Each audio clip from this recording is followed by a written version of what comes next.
चलिए grammar section को cover करते हैं। लिखा हुआ है dear sir, this is with reference to committee's letter of recommendation that. मतलब यहाँ सबसे पहले बताया गया इस लाइन में कि यह जो है कमिटी के अनुशंसा पत्र के संदर्भ में है। डैट जो dash the nomination for safe residential area award for this current year. मतलब यहाँ देख रहे होंगे दिस करेंट ईयर है, यानी यहाँ करेंट ईयर यानी प्रेजेंट की बात हो रही है। इससे पता चल रहा है हम मतलब पूरा आप अगर दिमाग लगाने लगे तब गड़बड़ हो जाएगा। आप कोई भी चीज़ को पॉइंट को पकड़िए, मेन पॉइंट क्या दिया हुआ है। यहाँ सबसे पहले प्रेजेंट था, बात प्रेजेंट की बात था। उसके बाद देखिए यहाँ दिस करेंट ईयर है, यहाँ भी प्रेजेंट की बात हो रही है। तो इससे पता चल रहा है कि हम यहाँ प्रेजेंट में ही फरेंगे, यानी कोई भी वर्ब का फॉर्म यूज करेंगे तो प्रेजेंट टेंस में ही होगा। अब प्रेजेंट टेंस में होगा तो सिंपल प्रेजेंट भी हो सकता है, प्रेजेंट कंटिन्यूअस भी हो सकता है, प्रेजेंट परफेक्ट भी हो सकता है और प्रेजेंट परफेक्ट कंटिन्यूअस भी हो सकता है।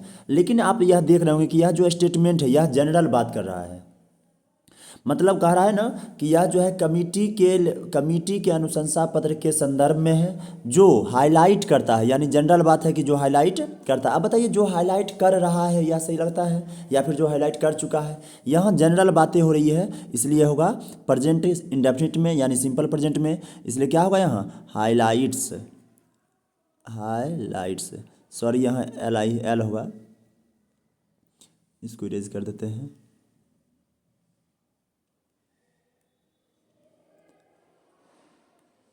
यहाँ हुआ हाईलाइट्स, HIGLIGHTS, हाईलाइट्स होगा। अब उसके बाद है next question, read the sentence from RSP review article, identify the error and supply the correction in the sentence. मतलब यह जो सेंटेंस दिया हुआ है इसमें कुछ ना कुछ एरर है जिसको आइडेंटिफाई करना है आपको और उसको करेक्ट भी करना है। पढ़ते हैं क्या है sentence. This delightful recipe must keep your hunger pangs at bay with its balanced spices and oriental flavour.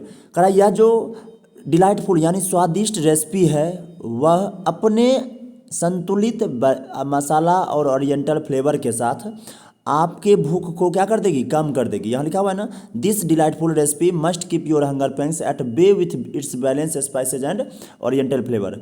अपने यह जो स्वादिष्ट रेसिपी है यह अपने बैलेंस यानी संतुलित मसाले के साथ और ओरिएंटल फ्लेवर के साथ आपके भूख को क्या कर देगी, कम कर देगी। अच्छा बताइए ये आपके भूख को कम कर देगी, यहाँ तो बहुत ज़्यादा 100% की बात हो नहीं रही है, यहाँ नॉर्मल जनरल बात हो रहा है। तो जनरल बात हो रहा है तो जनरल में हम मस्ट का यूज़ करते नहीं हैं, हम मस्ट का यूज़ करते हैं तब जब 100% की बात होता है ना। तो यहाँ क्या होगा, मस्ट के जगह पर विल होगा। क्या होगा, मस्ट के जगह पर विल होगा, यानी मस्ट गलत है, इसके जगह पर क्या होगा, विल, यानी आपके भूख को कम कर देगी। आई होप यहाँ समझ में आया होगा। हम अब आगे बढ़ते हैं, नेक्स्ट क्वेश्चन देखते हैं। नेक्स्ट क्वेश्चन में क्या है, लिखा हुआ है Abhilash and Neha had a conversation about the inauguration of Neha's dance academy.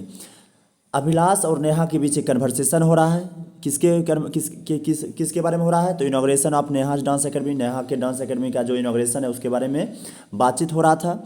Report Abhilash question, Abhilash के क्वेश्चन को रिपोर्ट करना, यानी ये जो क्वेश्चन दिया हुआ है यह क्वेश्चन किसका है, यह क्वेश्चन अभिलाष का है। यानी यदि यह क्वेश्चन अभिलाष का है तो स्पीकर कौन हुआ, अभिलाष हुआ, और लिसनर कौन हुई, नेहा हुई। तो बनाते हैं, हम यहाँ बनाना स्टार्ट करते हैं। लिखते हैं अभिलाष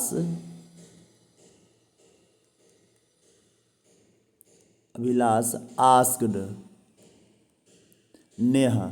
आप जानते होंगे कि इंट्रोगेटिव सेंटेंस में अगर इंट्रोगेटिव सेंटेंस को अगर इनडायरेक्ट बनाना होता है तो सेट की जगह पर क्या लिखते हैं, आस्क्ड। तो अभिलाष आस्क्ड नेहा। अब यह क्लोज इंडेड में है इसलिए लिखेंगे इफ।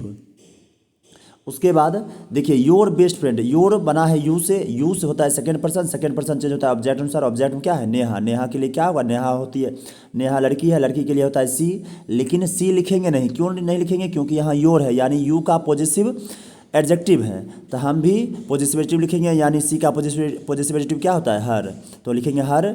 उसके बाद बेस्ट फ्रेंड है तो बेस्ट फ्रेंड, यहाँ देखिए हर बेस्ट फ्रेंड, यहाँ तक लिख लिए। हेल्प वाज, अब देखिए यहाँ इज था तो इज को किस में बदलेंगे, वाज में, क्योंकि टेंस चेंज होगा। वाज हेल्पिंग है तो हेल्पिंग लिखेंगे, हेल्पिंग। फिर यू है, यू सेकेंड पर्सन है, चेंज होगा ऑब्जेक्ट और ऑब्जेक्ट में क्या है, नेहा है, नेहा के लिए क्या होगा, हर अब इन है तो इन लिखेंगे, दिस को जानते हैं कि आप बदलते हैं डैट में तो लिखेंगे इन डैट, वेंचर है तो वेंचर। बस हो गया, ये इसका आंसर हो जाएगा। अब नेक्स्ट क्वेश्चन है, नरेशन बहुत इंपॉर्टेंट है इसलिए आप इसको पढ़िएगा जरूर। नेक्स्ट फिर वही नरेशन आ गया है ना, तो करा select the correct option to complete the reporting of the above dialogue, इसको कंप्लीट करना है। तो देखते हैं क्या है, डायरेक्ट हम इस पे आ जाते हैं। लिखा हुआ है सारा आस्क्ड शबनम, सारा शबनम से बोली, तो सारा शबनम से यहाँ बोल रही है यानी पूछ रही है क्वेश्चन। तो देखना होगा यहाँ ऑप्शन है, तो अगर ऑप्शन नहीं रहता तब तो इसका आंसर होता why, you second person change होगा ऑब्जेक्ट सर, यानी she had chosen to participate in that internship programme. लेकिन यहाँ क्या है, यहाँ ऑप्शन है तो ऑप्शन के अनुसार चलना हुआ।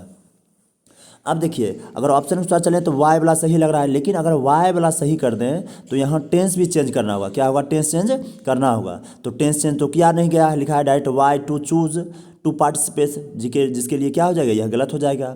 और टू चीज पार्टिसिपेशन ये पहले से गलत है। अब देखिए विद हर चॉइस इन, तो इसमें तो विद हर चॉइस ये सब कहाँ से आया पता ही नहीं है।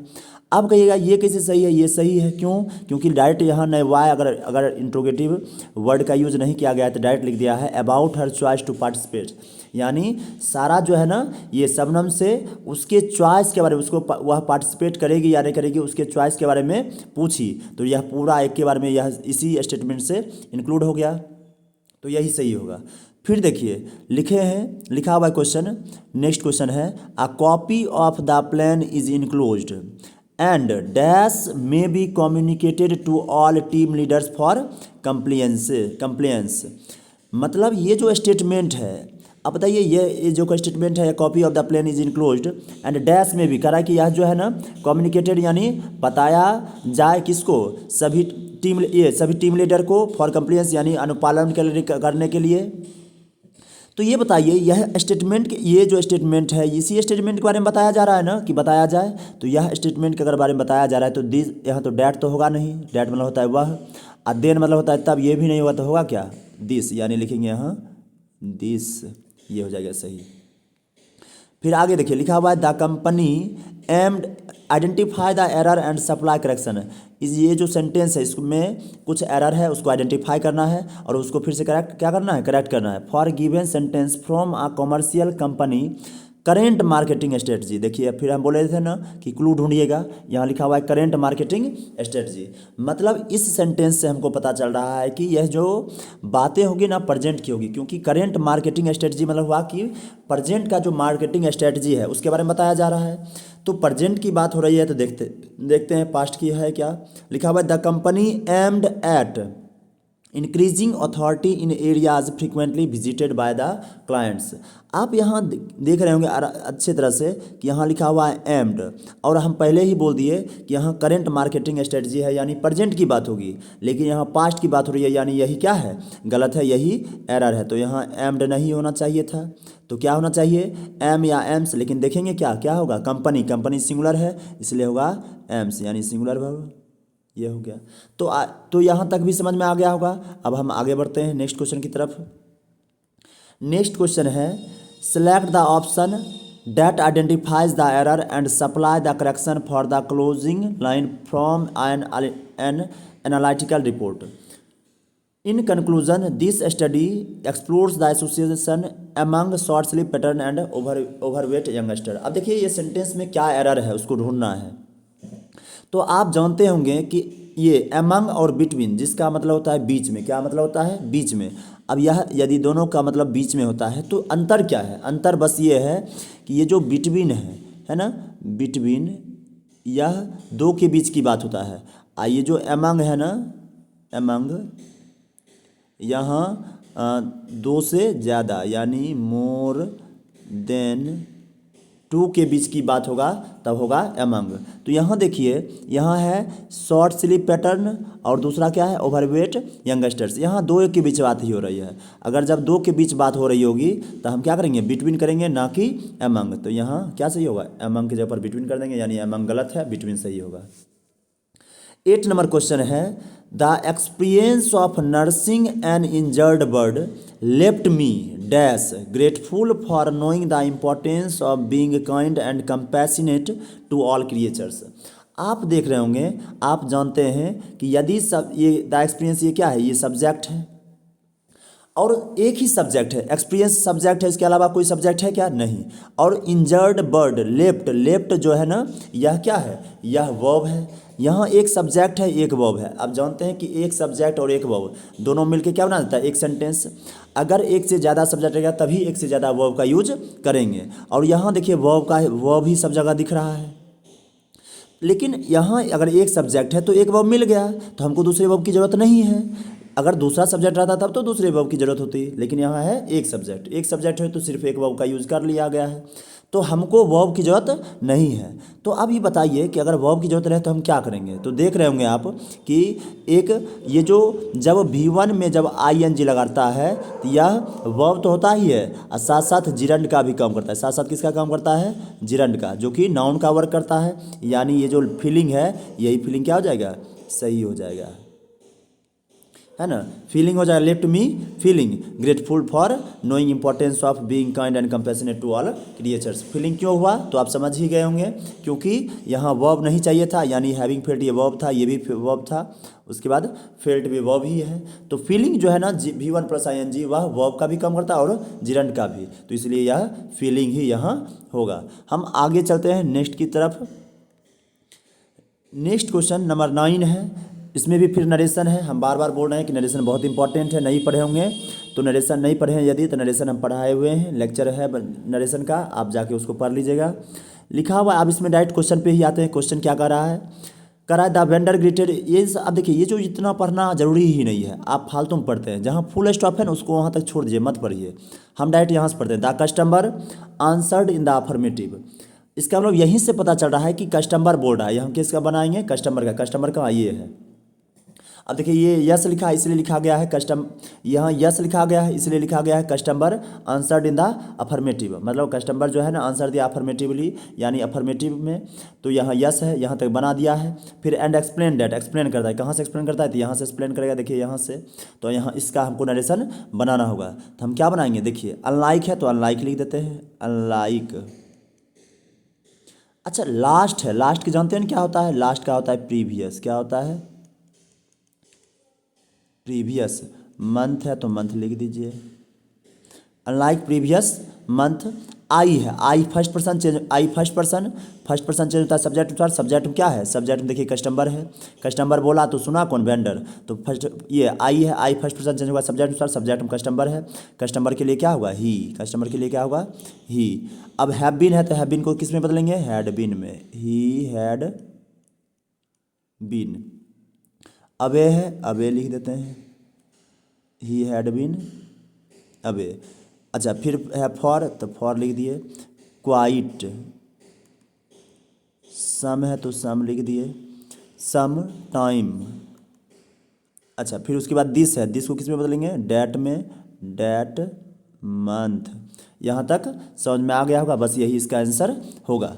अब हम इसको इरेज कर देते हैं, फिर से एक बार देख लीजिए क्या होगा इसका आंसर। तो यहाँ लिखा हुआ है customer answered in the affirmative, मतलब समझ जाइए यहाँ तक बन गया है। एंड एक्सप्लेन डेट, एक्सप्लेन किया है क्या, अनलाइक लास्ट मंथ का होगा प्रीवियस मंथ। आई फर्स्ट पर्सन है चेंज होगा सब्जेक्ट सर, सब्जेक्ट में कस्टमर। देखिए सब्जेक्ट किसको बोलते हैं, जो स्पीकर होता है, जो बोल रहा होता है, तो अभी बोल रहा है कस्टमर, यानी सब्जेक्ट हुआ। ऑब्जेक्ट क्या होगा, वेंडर, जो सुनने वाला है। तो आई चेंज होता है सब्जेक्ट अनुसार, सब्जेक्ट में कस्टमर है, कस्टमर के लिए क्या होगा, ही, क्योंकि यहाँ प्रोनाउन का यूज़ किया गया तो हम भी प्रोनाउन का यूज़ करेंगे, इसलिए लिखेंगे ही।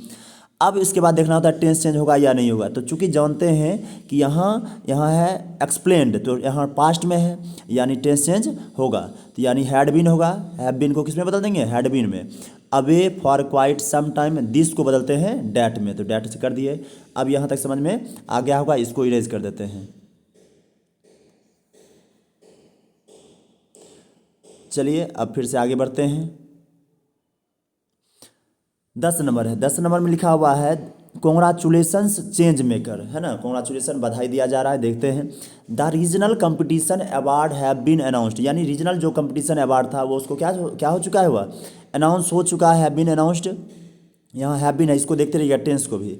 And our school music club, अब हमारा जो स्कूल म्यूजिक क्लब है डैश द फर्स्ट प्राइज, यहाँ क्या होगा।